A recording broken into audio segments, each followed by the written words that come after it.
ऋषि दुर्वासा और द्रौपदी की ऐसी कहानी जो आपने अब तक नहीं सुनी होगी। एक बार ऋषि दुर्वासा हस्तिनापुर में राजकुमार दुर्योधन के महल में गए। दुर्योधन ऋषि के बारे में बहुत अच्छे से जानता था। उसे ऋषि मुनियों को खुश करना बखूबी आता था। ये सब वो इसलिए करता था ताकि ऋषि उसे खुश होकर वरदान दें। उसे ऋषि दुर्वासा के बारे में ये भी पता था कि वे अगर नाराज हो जाते हैं तो किसी को भी भयंकर श्राप दे देते हैं। दुर्योधन ने इस बात के चलते अपने दुश्मन भाइयों से बदला लेने के लिए एक योजना बनाई। पांडव उस समय अपना वनवास काट रहे थे। दुर्योधन ने ऋषि को अपने बड़े भाई युधिष्ठिर की कुटिया में जाने को बोला। उसे पता था जिस समय वे जाएंगे उस समय द्रौपदी भोजन कर चुकी होगी और पांडव के पास ऋषि को खिलाने के लिए कुछ नहीं होगा। ऋषि दुर्वासा दुर्योधन के कहने पर पांडव से मिलने वन में जाते हैं।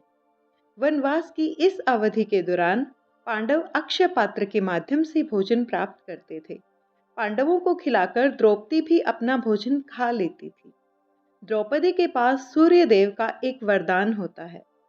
अक्षय पात्र में द्रौपदी अपने खाने से पहले कितने भी लोगों को खाना खिला सकती है, लेकिन उस दिन ऋषि के पहुंचने से पहले द्रौपदी खाना खा लेती है तो उसके पास उस समय परोसने के लिए कुछ भी नहीं होता है। पांडव ये सोचकर घबरा जाते हैं कि इतने बड़े महान ऋषि को क्या खिलाएंगे। ऋषि मुनि को भूखे पेट भेजना धर्म के खिलाफ है। उन्हें यह भी पता था कि ऋषि दुर्वासा धर्म के बहुत पक्के हैं और उन्हें इस बात पर गुस्सा भी आ सकता है, जिसके बाद वे श्राप भी दे सकते हैं। इस दौरान जब ऋषि दुर्वासा अपने साथी ऋषि के साथ स्नान के लिए नदी की ओर जाते हैं, तब द्रौपदी अपने भाई समान मित्र कृष्णा से मदद के लिए प्रार्थना करती हैं। कृष्णा तुरंत द्रौपदी की मदद के लिए प्रकट हो जाते हैं।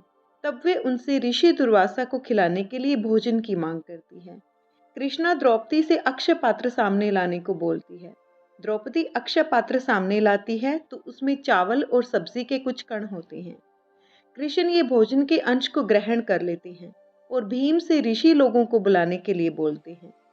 भीम ऋषि दुर्वासा के पास जाकर उन्हें भोजन के लिए आमंत्रित करता है। ऋषि दुर्वासा को इस दौरान आभास हो जाता है कि कृष्ण ने अपनी माया से पांडव की कुटिया में भोजन प्रकट कर दिया है। ऋषि दुर्वासा और उनके अनुयायियों को उस समय भूख नहीं होती है। वे तो दुर्योधन के कहने पर पांडव की परीक्षा लेने आते हैं। पांडव कुटिया में 5-6 तरह के भोजन ऋषि के लिए तैयार हो जाते हैं। ऋषि को इस बात का आभास हो जाता है। वे नहीं चाहते भोजन का अपमान हो, इसलिए वे नदी के किनारे से ही अपने रास्ते आगे बढ़ जाते हैं। कहानी पसंद आई तो लाइक जरूर कीजिए और चैनल को सब्सक्राइब जरूर कीजिए। धन्यवाद।